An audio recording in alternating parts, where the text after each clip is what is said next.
Hi friends, welcome to Educational Facts Channel. Today English Grammar second standard లో near and fair గురించి discuss చేస్తున్నా. అయితే ఇక్కడ these అనే 2 వర్డ్స్ ఇచ్చాను.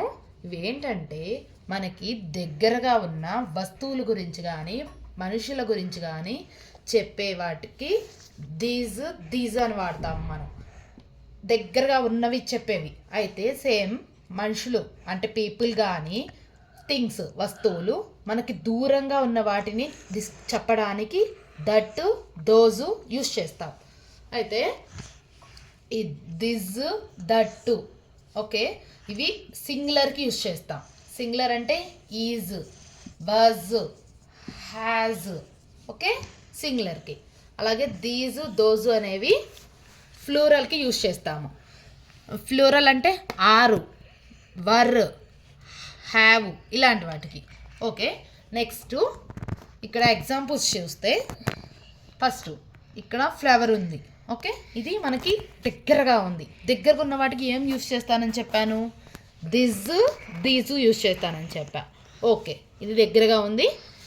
నెక్స్ట్ చదువుదాం ఈ sentence. Dash flower is very pretty. Okay ఈ ఫ్లవర్ అనేది అందంగా ఉంది. అయితే ఇది దగ్గరగా ఉంది కదా. ఓకే దీస్ కానీ యూజ్ చేయాలి దగ్గరగా ఉన్న వాటికి. అయితే ఈ రెండిట్లో ఏది యూజ్ చేయాలి అంటే ఇప్పుడు సింగులర్ అయితే దిస్ యూజ్ చేయాలి, ఫ్లూరల్ అయితే దీస్ యూజ్ చేయాలి. సింగులర్ అనేది ఎలా తెలుస్తుంది? ఇక్కడ చూస్తే ఈజ్ ఉంది. ఈజ్ అంటే ఇది సింగులర్ అని లేదు, మనకి సింగిల్ ఫ్లవరే ఉంది తెలుస్తుంది. అది కూడా అలా అయినా సింగిల్. సో మనం ఇక్కడ యూజ్ చేసేది దీస్. ఓకే నెక్స్ట్ ఇక్కడ చూడండి బుక్స్ ఉన్నాయి. ఇవి కూడా మనకి నియర్గానే ఉన్నవి. ఓకేనా? అయితే ఎన్ని ఉన్నాయి బుక్స్? 2 ఉన్నాయి. అంటే ఇది ఫ్లూరల్ కాబట్టి మనకి ఇక్కడ ఆర్ యూజ్ చేశారు. సెంటెన్స్లో ఆర్ యూజ్ చేశారు. అలాగే అయితే దగ్గరగా ఉన్నాయి కదా, దగ్గరగా ఉన్న వాటికి యూజ్ చేసేది ఏంటి? మనం దీస్ యూజ్ చేస్తాం దగ్గరగా ఉన్న వాటికి. సో అయితే దిస్ దేనికి యూజ్ చేస్తాం? సింగులర్ అని చెప్పుకున్నాం కదా. సో ఇక్కడ ఫ్లూరల్ వచ్చింది కాబట్టి దీస్ యూజ్ చేయాలి. అంటే these are my text books. Next dash man is very tall. చూడండి పర్సన్ మనకి డిస్టెన్స్లో ఉన్నాడు. ఓకే పర్సన్ అనేవాడు డిస్టెన్స్లో ఉన్నాడు. మనకి దూరంగా ఉన్న పర్సన్ కానీ థింగ్స్ కానీ యూజ్ చేసేది దట్ దోజు యూజ్ చేస్తాం. అయితే ఇది ఒక్క పర్సనే కదా, అతను ఒక్క పర్సనే కాబట్టి సింగిల్ పర్సన్ కాబట్టి మనకి ఈజ్ యూజ్ చేస్తారు. సెంటెన్స్లో ఈజ్ యూజ్ చేస్తే ఇక్కడ దట్ యూజ్ చేస్తాం. ఓకే సో ఇక్కడ మనకి దట్ యూజ్ చేస్తాం.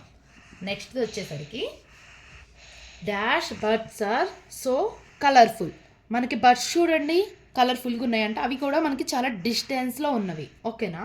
డిస్టెన్స్ ఉన్నవి కాబట్టి మనకి డిస్టెన్స్లో ఉన్న వాటికి యూజ్ చేసేది ఏంటి? దట్టు దోజు యూజ్ చేస్తాము. దట్టు దోజు. ఓకే సో మనకి దూరంగా ఉంది. ఓకే ఈ రెండిట్లో ఏదో ఒకటి యూజ్ చేస్తాం. కానీ ఈ రెండిట్లో ఏది యూజ్ చేయాలంటే ఇక్కడ బర్డ్స్ అనేవి ఉన్నాయి, 3 ఉన్నాయి. ఓకే ఎక్కువ ఉన్నాయి అంటే ఫ్లూరల్ కదా, అందుకని సెంటెన్స్లో ఆర్ ఇచ్చారు. సో ఫ్లూరల్కి యూజ్ చేసేది దోస్, THOSకి దోస్ యూజ్ చేస్తాం. ఓకే